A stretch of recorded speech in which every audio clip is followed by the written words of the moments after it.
Welcome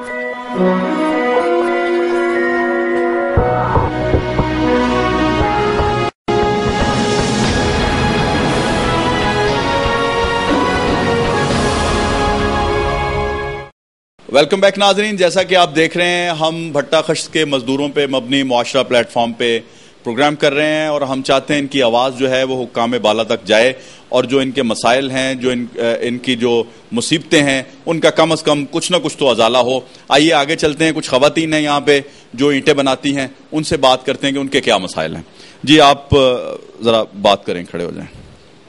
جی آپ ایک تو اپنا نام بتائیں اور آپ بتائیں کہ آپ کے کیا مسائل ہیں اور آپ کب سے کام کر رہی ہیں؟ میرا نام سردارا بی بی، میں کبرکس پٹھے تو میں آئی ہوں تے اسی 25 سال تو کام کر رہے ہیں تے کم سانو ادو ریٹ ساڈا ہے سی صرف 50-60 روپے، 17 روپیہ تے اسی ایک پٹھا پھر دوبارہ بدل دیتا بھی، وہ دوسرے دن دے نہیں سی تے 17 تے اسی اتنے آئے۔ ہوں سانو ریٹ اجے بھی 350 مل رہا، 517 سانو مہینہ ہو گیا ریٹ ہوئے نو تے اجے تک ریٹ نہیں سانو دے رہے۔ سانو اتنے بہت مسئلے مسائل نے، نہ پانی صاف پین نو، نہ سڈے کول کوئی چھاں دا کچھ آیا تے نہ باتھ روم، نہ کوئی لیٹرین، نہ کوئی کچھ۔ بچیاں ساڈیاں دور دور تک پیشاب کرنے واسطے تنگ ہوندیاں رہندیاں نے تے اسی تے آنے بھی سانو حکومت سوشل سیکورٹی کارڈ بنا کے دے، نالے ساڈے سارے مسئلے مسائل پھر پورے کرے تے سانو ریٹ بھی ملے، ساڈے جیج فنڈ بھی ملے، سانو بچیاں دی تعلیم واسطے بھی سہولت ملے تے نالے سانو بڑھیپا فنڈ ملے۔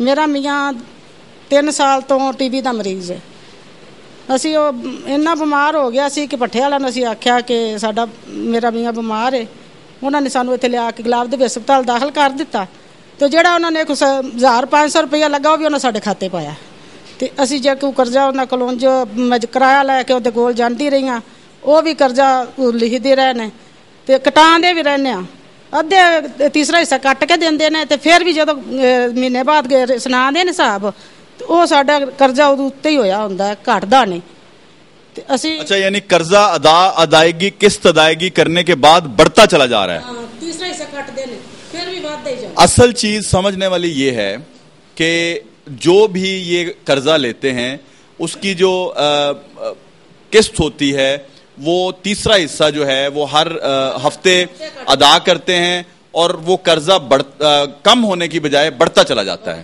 جی آپ بیٹھیں، تشریف رکھیں، آپ آئیں، آپ کیا کہنا چاہیں گے؟ بھائی میرا نام پروین بیبے، میرا بندہ بیمار سے تے لے لے کے لاندے رہے اندے اتے، تیسرا قرضہ چڑھدا رہا 1.5 لاکھ روپیہ تے وہ فوت ہو گیا۔ ہن نکے نکے بچے نے تے بچی وڈی ہے تے شادی کرنا چاہنے تے کول کوئی گنجائش نہیں ہے کہ ساڈا۔ تے تسی کدوں تو یہ کام کردے ہو؟ سانو ہو گئے نا 6-7 سال کام کردیاں تے۔ اس سے پہلے کیا کرتے تھے آپ؟ اس سے پہلے جدو ٹھیک سی نے ادو زمیندارا کردے سی وہ آپ، تے جدو بیمار ہو گیا منجی تے پی گیا، ساڈے تو ہوندا نہیں سی، بچے چھوٹے سی تے اسی پھر پٹھے تے کرن لگ پے تو فوت ہو گیا۔ اندر تے بھی لاندے رہے، پھر بھینی بھرائی بھی کتے نہ کتے گمی شادی جانا پیندا سی، بچے بھی نکے سی انہاں نوں بھی کھوانا سی، تیسرا قرضہ چڑھ گیا۔ کتنا قرضہ ہے اس وقت آپ کے اوپر؟ 1.5 لاکھ روپیہ۔ اچھا، یہ 1.5 لاکھ آپ نے کس لیے لیا تھا؟ اسی طرح بیماری تے ہی لاندے رہے، کچھ بچیاں نوں کھواندے رہی، تھوڑا کھانا کردی رہی، آپ ہی کہانی لاندی سا، آپ ہی پٹدی سا، بچے نکے سی تے ہن بچے واہ واہ ہو گئے نے، ہن کہانی کونی پٹ لیندے نے۔ تو اب آپ کیا سمجھتی ہیں یہ قرضہ آپ کا کیسے ادا ہوگا؟ آپ کی کیسے جان چھوٹے گی؟ جان ہن چھٹے گی، انہاں نوں آکھی تے لاو لو تو دیندے نے تے انہاں کو تے ہور چڑھا چھڈدے نے۔ اسی تے کام بتھیرا کرنے جنہیں جوگے گئے بھی بچیاں دے نال کردے رہی دا، ساڈے ہن جان اللہ نہیں چھڈاونی یا تساں چھڈاونی۔ چلیں ناظرین، اللہ کرے ان کے مسائل حل ہوں، اور میں دعا گو بھی ہوں، اور میں چاہوں گا کہ کچھ اور خواتین ہیں ان سے یہاں بات کی جائے۔ آئیے آگے آپ بھی بات کریں۔ اور ناظرین آپ دیکھیں کہ حالات کا تقاضا ہے کہ ان کے مسائل کو حل کیا جائے، اور میں سمجھتا ہوں کہ یہ جو مسائل ہیں ان کے حل کرنے کے بعد ایک بات جو ہے وہ سامنے آئے گی کہ پاکستان کے مسائل میں کمی واقع ہوگی۔ اگر ان کو اویئرنیس آئے گی تو یہ پاکستان کے لیے کام کریں گے، یہ پاکستان پہ بوجھ نہیں بنیں گے۔ جی آپ بتائیں، جی آپ کا کیا نام ہے اور آپ کب سے یہ کام کر رہی ہیں، اور یہ قرضہ آپ کے اوپر کتنا ہے؟